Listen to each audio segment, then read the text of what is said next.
Good morning to all of you. आज की इस वीडियो में भी हम चीन में सुधार जो आंदोलन जो है उससे संबंधित शॉर्ट क्वेश्चन करने वाले हैं, जो कि हमारे एग्ज़ाम के पॉइंट ऑफ व्यू से इम्पॉर्टेंट है। लास्ट कल हमारा था 100 दिन के सुधार, उसके बाद से अब शुरू करते हैं। चीन में राष्ट्रीय विद्यालय कब खोले गए? तो 1901 में, और इसमें पाठ्यक्रम जो है वो कन्फ्यूशियस दर्शन पर आधारित रखा गया। चीन द्वारा अपनी शिक्षा प्रणाली को आधार बनाया गया। तो देखिए, चीन ने 1904 में जापानी शिक्षा पद्धति के आधार पर अपनी शिक्षा प्रणाली को रखा। इसमें इन्होंने कौन कौन सी व्यवस्था रखी? Kindergarten, primary, middle, high school, college और पेकिंग में विश्वविद्यालय की स्थापना की गई। तो चीन द्वारा जापानी शिक्षा को अपना आधार बनाया गया 1904 में। नेक्स्ट है, चीन में वैधानिक शासन का सिद्धांत स्वीकार करने की घोषणा की गई तो सन 1907 में, क्योंकि 1905 के रूस व जापान के युद्ध के बाद, और इस युद्ध में रूस जो है वो जापान से हार गया।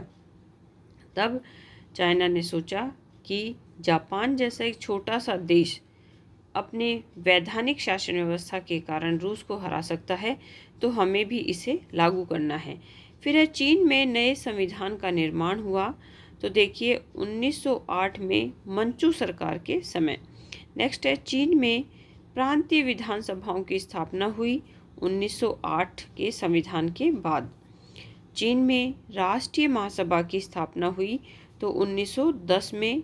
राजमाता तजुशी की मृत्यु के बाद 1860 से 1908 तक इन्होंने शासन किया, कि जैसे ये मर जाती हैं, क्योंकि पहले तो ये काम नहीं करने देती थी और इनकी मृत्यु के बाद इसे किया गया। नेक्स्ट है, चीन में रिपब्लिक यानी गणतंत्र की स्थापना कब हुई? 1911 की क्रांति के बाद। ये भी हम आगे पढ़ेंगे। ली आइटो समझौता किन देशों के बीच में हुआ? देखिए, 18 अप्रैल 1885 को जापान व चीन के बीच में इस समझौते से कोरिया पर जापान का अधिकार हो गया। ये जो समझौता हुआ था लियाइटो, जापान और चीन में हुआ। फिर चीन व जापान के मध्य युद्ध हुआ। तो देखो, चीन और जापान के मध्य 1895 में एक युद्ध हुआ था, जिसमें ये क्रॉस मैंने लगाया, उसका मतलब है वो देश हारा है, जिसमें राइट है वो देश जीता है। तो यहाँ आप देख सकते हैं कि चीन जो है वो जापान से हार गया। उसके बाद सिमोनोस्की संधि के तहत जो है ये युद्ध समाप्त हुआ। आगे देखते हैं।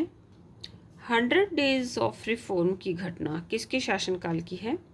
तो राजमाता तजुशी के शासनकाल की है।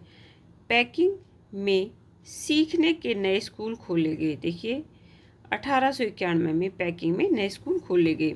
नेक्स्ट है, पेकिंग में सुधार समितियों की स्थापना की गई 1893 में।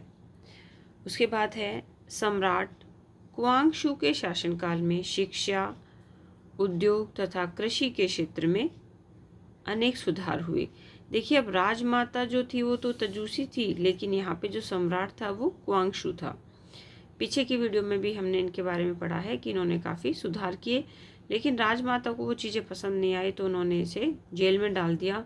और 1908 में पहले क्वांगशू की मृत्यु होती है जेल में ही, और उसके बाद में राजमाता मर जाती है। नेक्स्ट है, फिर आप देखते हैं बॉक्सर रिवोल्ट, है ना, बॉक्सर जो विद्रोह हुआ था वो। बॉक्सर विद्रोह कहाँ हुआ था? तो ये चीन में हुआ था। 1898 से 1901 तक चला। कई बुक्स में जो है 1900 भी दे रखा है, लेकिन हमें अपने ऑप्शन के अकॉर्डिंग उस चीज़ को करना होगा। मान लो अगर 1900 है तो 1900 करेंगे, और अगर 1901 है तो 1901 करेंगे। एग्ज़ाम में वैसे बहुत कम ऐसा होता है कि दो जो है कंट्रोवर्सी वाली डेट एक साथ में आए। नेक्स्ट है, बॉक्सर विद्रोह क्या था? यूरोपीय साम्राज्यवाद व ईसाई धर्म के विरुद्ध हिंसक आंदोलन था। अब चीन की जनता जो है वो बहुत परेशान हो गई थी, तो इसलिए उन्होंने कहा कि ये जो यूरोप का लगातार व्यापार हमारे देश में बढ़ रहा है और ईसाई धर्म बढ़ रहा है, क्योंकि जो अंग्रेज थे उन्होंने क्या किया, जो व्यक्ति चीन का ईसाई धर्म को स्वीकार कर लेगा तो उसको बहुत तरह की सुविधाएं दी गई, लेकिन हर देश में इस तरह के व्यक्ति कम ही होते हैं। तो जनता ने, फिर बाकी लोगों ने उनका विरोध शुरू किया। बॉक्सर युद्ध की शुरुआत कहाँ से हुई? देखिए, बॉक्सर युद्ध जो है वो वानतुंग प्रांत से शुरू हुआ और बाद में शांसी, चार्ली और दक्षिणी मंचूरिया तक फैल गया। अब बॉक्सर युद्ध की प्रमुख घटनाएं हैं, देखिए ये डिस्क्रिप्टिव एग्जाम के पॉइंट ऑफ व्यू से इम्पोर्टेंट है, तो आप लोग फटाफट देखो इसको। विद्रोहियों ने पैकिंग व टीन स्टीन में रेलवे लाइन उखाड़ दी।